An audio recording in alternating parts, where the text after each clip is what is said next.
Hello, my name is Andre Ward, and I'm the Associate Vice President of the David Rothenberg Center for Public Policy. Welcome to Both Sides of the Bars, a discussion-driven show that examines the legal system from various perspectives, including people most impacted by the criminal legal system. We discuss critical questions about the current system, how it works, its intersections with social justice, and we highlight the efforts that are being made to improve the lives of everyone that is affected by it. We ask you, the viewers, to spread the word about Both Sides of the Bars and share your comments with us on Twitter at the Fortune S-O-C.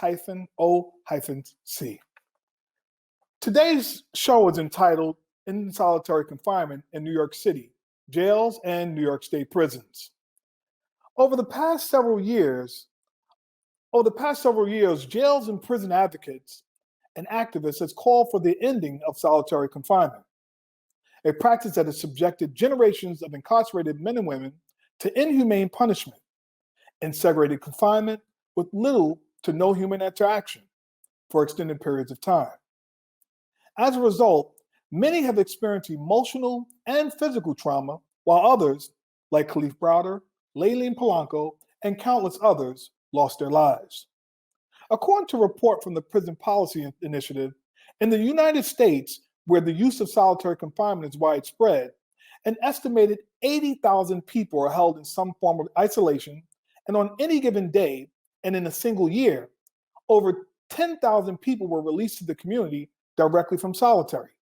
And premature deaths by suicide, by homicide, or opioid overdose at the release from prison are more likely for those that spent any amount of time, even one day, in solitary confinement than those who have never experienced solitary confinement. On March 9, 2021, New York City Mayor Bill de Blasio announced plans to eliminate the use of solitary confinement in the city's jail system. The mayor worked with the Board of Corrections, who proposed a plan that replaced solitary confinement. That plan will consist of a three-level progression model known as the Risk Management Accountability System, which aims to ensure that people will be provided with the support they need to successfully reenter general population and eventually their communities. Following the mayor's announcement, on April 1st, 2021, Governor Andrew M. Cuomo signed the Halt Solitary Confinement Act into law. And this law obviously was reforming the practice of segregated confinement in New York State correction facilities.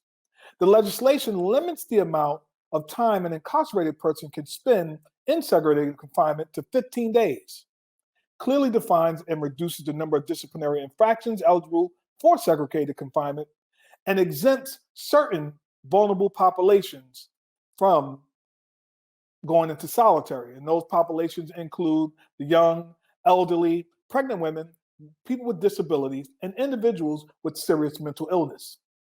In this episode of Both Sides of the Bars, we are joined by the Fortune Society's Executive Vice President and Board of Corrections member, Stanley Richards, and Halt Solitary Confinement statewide organizer, Jerome Wright, to talk about the ending of solitary confinement in New York City jails and the passing of the Halt Solitary Confinement Act that applies to New York State prisons. Stanley Richards, Jerome Wright, welcome to Both Sides of the Bars. How are each of you doing today? Doing well. Thank you, Andre. Glad to be here. Jerome, how are you feeling today? Yes, thanks for the opportunity, my brother. Appreciate it. Absolutely. And we're really excited to have each of you on Both Sides of the Bars. You know, there has been a lot of movement that's happened in the criminal legal reform world as it relates to advocacy. And we know that one of the premier victories that we have experienced in this movement is around the passing of Halt Solitary Confinement. Yet there's also some things that have been happening on the city level that is addressing solitary confinement. And I'll start with you, Stanley. I know that you are doing some work with the Board of Corrections and others, right, to work on ending solitary confinement and offering a real plan for that. So give us our viewers just a little history on how we've gotten to where we are today, solitary confinement. Well, we've gotten to this moment nationally and locally because of the voices and the power of the grassroots movement and advocacy. Community members, advocates came out and said it is time for us to fundamentally address the injustices that for far too long this country has had a blind eye towards, and that is mass incarceration. We've seen number of people being arrested and incarcerated go up over the decades. And we're now at a point where people are saying, we need to put an end to it. Mass incarceration doesn't make our community safer. It doesn't provide the kind of reentry supports for people need to rebuild their lives after incarceration. And what goes on behind the walls should no longer be secret and be in isolation. That we need to put eyes in our institutions to hold institutions accountable for the kind of trauma and brutality that goes on. And so for years, advocates have been calling for the fundamental change. In New York City, it happened with the closed Rikers movement. It happened as a result of the speaker putting together the Lippman Commission to look at fundamentally changing New York City's criminal justice system, and the Lippman report coming out calling for and supporting what advocates have been calling for, the closure of Rikers Island. And as a result of that, we've seen two horrific events that happened to two of our community members, Khalif Browder and Layleen Polanco, where their deaths were a result of the isolation and trauma that goes on behind the walls and in our jails and in our prisons. And that rally called for the ending of solitary confinement. And you had advocates calling for the HALT bill, which the governor signed. We're really pleased with that. And it called for the New York City mayor to put together a working group to end solitary confinement, something that the Board of Correction has been taking up over the last 5 years, looking at ways to fundamentally reform and bring to light and accountability how people are managed in our jails. And so we're at a point right now where the Board of Corrections has started public hearings on the initial draft rules that we put forth, called RMAS, Risk Management Accountability System, that we hope brings transparency to a system that for far too long has been isolated, that brings accountability for those who significantly harm somebody without providing additional trauma and isolation. And it builds in a way for people to build back into general population after being removed for committing a significant offense. And so what we put forth is a 3-level model. It is a framework. It is not the end. And we had over 65 people join our meeting today to hear public comment on the rules. We had over 45 speakers who spoke out passionately about what we need to do to improve what we have presented. And we're looking forward to this continued conversation. We have another public meeting tomorrow, April 13th. April 14th. And we are looking forward to making the bill even better, making the rule even better than what we proposed. And so it's a beginning point. It's not an end point, but it is an end point to what we all know is very traumatic and very punitive, and doesn't make our jails and prisons safer, and does massive harm to those when they're released into the community. Absolutely, Stanley. And again, you've been entrenched in this work on the city level, and obviously that has like state implications by virtue of halt solitary confinement. And so now I want to turn to Jerome. Like Jerome, you've been completely immersed, right, in state level work around ending the practice of solitary confinement in New York State.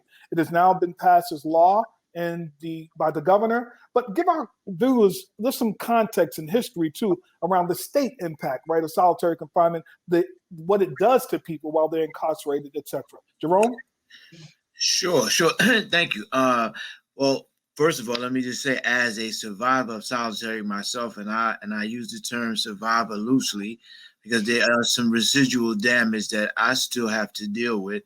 I can tell you it is torture. It is, people think we throw around the word torture like, just unjudiciously, but I can tell you as somebody who's experienced, have the lived experience, that I don't think nothing can bring you closer to the edge of your sanity than to be left alone to your own devices when at that point your own mind is not even working right.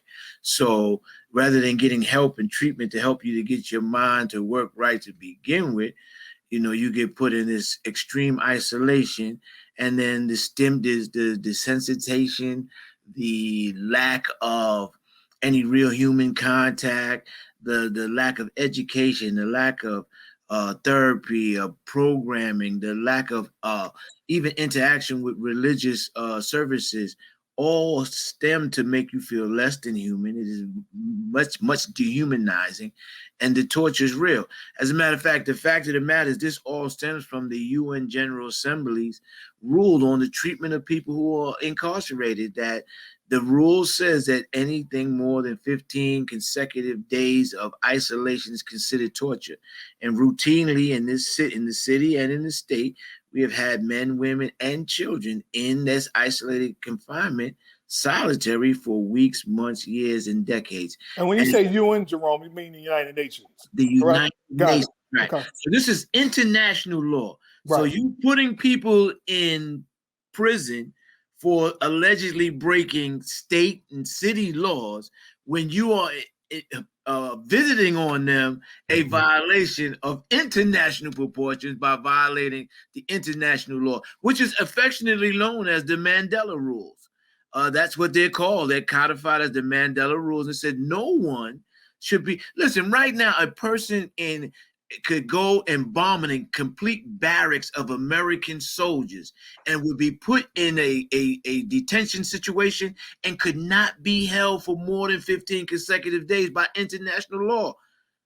But in New York City and in New York State, we take John Q. Citizen, some cases who have not even been convicted of a crime, and put them in a situation of isolation and torture. That's what HALT did. And HALT, as a state bill, is state and city. So it will have implications on city. But the thing about the city bill, the city movement rather, is that it is for the abolition of solitary in its entirety. We're talking about reforming solitary with HALT. And I don't think we went far enough, but anything to ameliorate the suffering and torture that I went through, I would agree to. Now, I think that the city bill goes further. It is a more comprehensive attempt to end the whole saga of this torture. But yeah, we need to end it. We need to end it. Absolutely. And Stanley, going back to Jerome's statement around on the city level, seeking to end it, like what does that mean, Stanley, right? Looking just to end it, to abolish it altogether in New York City jails. Yeah, so it means a couple of things. One, as you know, solitary confinement was where you was locked in 23 hours a day. The state changed it where you had to have 4 hours out minimum. So you're locked in still 20 hours a day in your cell, right? You're in a individual cell and you are locked in there 20 hours out of the day. And what we have done is to say, under normal circumstances in general pop, people are allowed 14 hours out of cell. And what we've created is a model that, as I said, holds people accountable. So in level 1, people are able to come out of the cell and participate in what's called the ante room, or a cell, an additional day room, a separate individual day room. Well, they're able to be in that for 10 hours a day. They can come out of their cell for 10 hours a day in level 1. When they go to level 2, they are in a small group setting, individual cells still, but their day room is small group, 4 to 5 people in that particular area. And they are able to come out 12 hours a day. And in level 3, it's just like general pop. They're able to come out and mingle with the entire house, and they're out 14 hours a day. And it's sort of an incentive model where people go from level 1 to level 2 to level 3, which level 3 really is general pop. And each one of those levels, there is intensive programming that's part of it, which is also part of what HALT does. And there are time limits.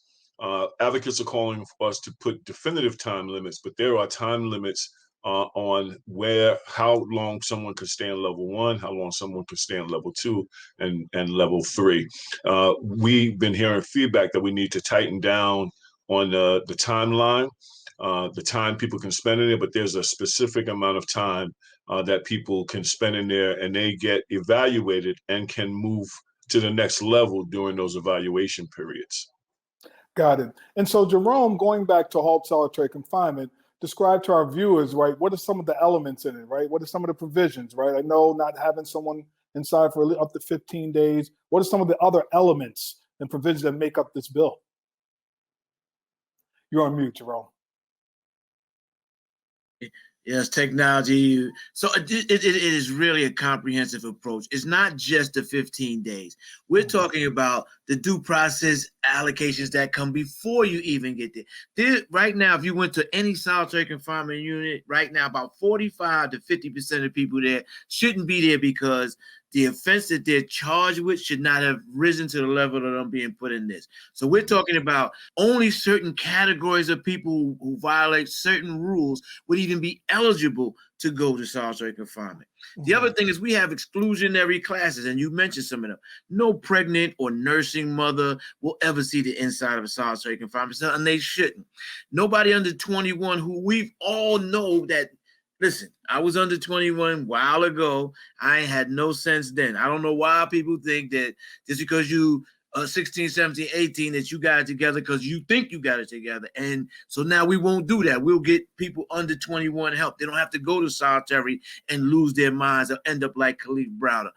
We have other exclusionary classes like if you have a diagnosed mental health issue, you should not be in solitary can only exacerbate that issue and usually leads to more trauma, suicides where most happen in solitary. So it will stop people who have mental health issues from getting what they don't need, torture, what they do need, treatment.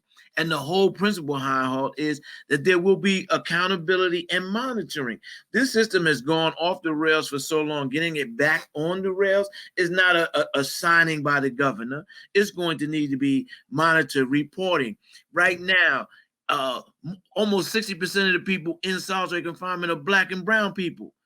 Why is that? That is a racially motivated system of punishment. We need to eviscerate that racial demographic. And the only way we can do that is with reporting, monitoring, and holding people accountable. And that's what HALT would also do. And so, Stanley, you talked about like monitoring, right? You're part of the working group. I know one of the leads there. So talk a little bit about what that monitoring looks like, if you're able to, and some of the other elements of the work of the Board of Corrections in terms of solitary confinement. Yeah, our work is to monitor the rules that we establish. And so we've built in there robust reporting that also includes public reporting on how RMS is being rolled out, how it's being utilized. There are similar exclusions like the HALT bill around serious mental illness and other exclusions. We've heard more feedback today that we need to broaden the exclusions that we have on there. So we have significant reporting, and part of our role is to be able to keep eyes on an institution that has far too long been isolated from public view. So in addition to the public reporting, we have staff who will be going out there, who will be keeping eyes on it. We have access to some of the Gen-Tech cameras so we can take a look at what's going on out there. And at Fortune, we have been advocating for a body camera bill so that the same kind of eyes we have on the streets right now that's capturing the brutality that's happening on the streets with police interaction with community members, we want that same level of oversight in our jails and in our prisons. So the Board of Corrections is taking a step. Fortune, as an advocacy organization, is proposing some additional ways that we can keep eyes on our institutions and take them from the darks of the corner into the lights and accountability of the community. And we're looking forward to continuing to build out this rule to ensure that we have something that is fair, equitable, and accountable. One other thing I'd like to say, in RMAS, level 1 is only for someone who has committed an infraction where someone was significantly injured, meaning that they drew blood. RMAS level 1 is not for someone who gets into a fight. It is not for someone who has a out of place infraction. It is not for someone who might talk back to an officer and get into a verbal confrontation with an officer. Level 1 is only for someone who has committed an infraction that resulted in the harm of another individual, meaning that they drew blood and there was significant harm. Thank you, Stanley. And so back to you, Jerome, in terms of monitoring, and what's in place with the HALT Solitary Confinement Act bill? Is there a monitoring mechanism to ensure that those things are going to be enforced? Talk to our viewers about that. Yes, there is monitoring, and on the level of what Stanley just talked about. First of all, there's reporting. In order to monitor some things, they have to report out on what you're asking. So there are a set of metrics that come along with the HALT bill that would require them to monitor who's going in, with stuff that they do not provide right now. Who's going in on a daily basis, what their demographic is, what their age is, what status they are, security, what level of violation, and even monitoring to some level the officers who we know there are some bad apples who are the repeat offenders. They talk about recidivists by incarcerated people. You got recidivating officers who roll around causing problems and try to justify their very existence by enforcing rules and causing problems. So there's that. The other thing is, outside of the monitoring, there's monitoring by agencies, an outside agency. We know that most of these agencies are incapable of policing themselves. So we would deal with organizations that we have not assigned yet, but on the level of a correctional association or an independent group who would have immediate ability to go in and talk to people, to review stuff, to subpoena, the whole works. So this will be something where you have monitoring, reporting, accountability, and there has to be some teeth in it, because now that it's law, there are consequences. Mm-hmm. Sure. Absolutely. And Stanley, so, in terms of some of the work that lies ahead now, right? I know that there have been a series of hearings. What will follow from those series of hearings? Well, the process, we're in CAPA right now, and that is the way that bodies like the Board of Correction can establish rules to guide the work that goes on in the department. So we have 2 public hearings. We're accepting written comments through Friday, April 16th, and we will reconvene, review the comments that we received, make modifications that we see and deem necessary.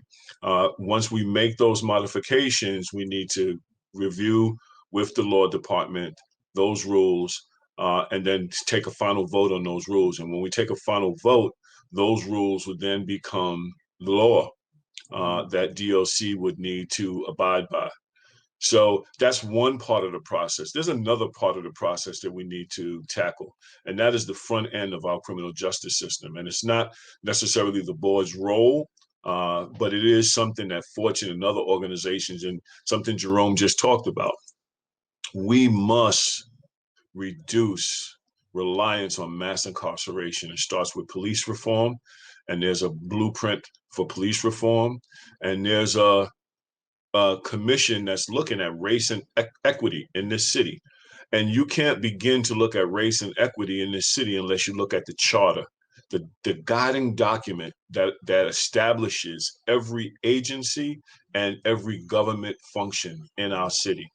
And until we can look at the race and equity issue through the lens of our charter and change our charter to ensure that Black and brown people are involved and supported and treated fairly in the way that the city does its business, we need to, that's how we're going to get at ending mass incarceration, because you can't talk about ending mass incarceration if you don't talk about racism, if you don't talk about poverty, if you don't talk about homelessness, if you don't talk about educational inequity, if you don't talk about economic stability. If you don't talk about those things, you can't talk about ending mass incarceration. And we are all doing really good work, Jerome, other organizations, Fortune, around trying to stem the tide of the damage that we know have been going on for far too long. But the time now is to do that work, but to ramp it up by looking at the foundational issues that drive mass incarceration. And so, as an organization that's been around for 54 years, we have been taking on economic inequality. We've been taking on housing inequality. We have been taking on a number of issues that really drive mass incarceration. And we have to do that in a bold and progressive way right now. The time is now.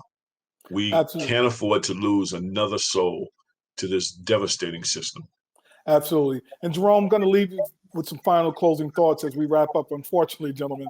But some closing thoughts, too, following Stanley. I don't, you know what? I was thinking, how do you follow that? And he did give me the perfect segue. As he talked about on the city level, the charter, we need to be talking about on the state and the federal level, the Constitution, the founding document that prescribed racism while it pretended to be a document for the people, by the people, and of the people. At the time that that document was signed and sealed and delivered, the founding fathers had slaves. And what we have now in mass incarceration is this new Jim Crow reenactment of slavery. And in order for us to end that, we need to take out this 13th Amendment exception that if you're duly convicted of a crime, then you can be considered a slave. Because as long as we consider any individual human being a slave, we will have mass incarceration, and we will allow things like solitary and all of the other ills that go along with that system to be visited upon those who are oppressed. And right now they're talking Black, brown, Latinx people. So the time is now. If we're going to really, I guess the best term I could say, blow this thing up, then we need to look at these foundational doctrines and principles and documents, and we need to change them to fundamentally change the way we look at each other and deal with each other, especially as it goes to criminal justice reform. Absolutely. We have about 30 seconds left, and we will have a segment on addressing the 13th Amendment. There are some folk in New Jersey that are working on amending the 13th Amendment, and so we'll have them on too. But in like 5 seconds or so, Stanley, can you let people know how they can get in contact with you? Same thing with you, Jerome. You can get in contact with me at www.fortunesociety.org, srichards@fortunesociety.org, or srichards@boc.nyc.gov. And I am feeling hopeful of the moment. Yep. A lot of work, but hopeful. Jerome? Yeah, I would say jwright@newyorkcake.org. And I don't have all those other hashtags because I'm not out there on the platforms like that yet, but I am involved with Twitter and Facebook and everything through our New York Cake account. You can always get in touch with me there, and I look forward to hearing from you. We need more people involved. The brothers here, I like to see a panel of strong melanated brothers here representing and getting you the information, but we need those same strong melanated brothers to walk side by side as we try to uproot the racism that kept us where we at this far. Absolutely. Jerome Wright, Stanley Richards, thanks so much for joining Both Sides of the Bars. And we thank you, viewers, for joining Both Sides of the Bars. We look forward to hearing from you soon. And please continue to watch Both Sides of the Bars.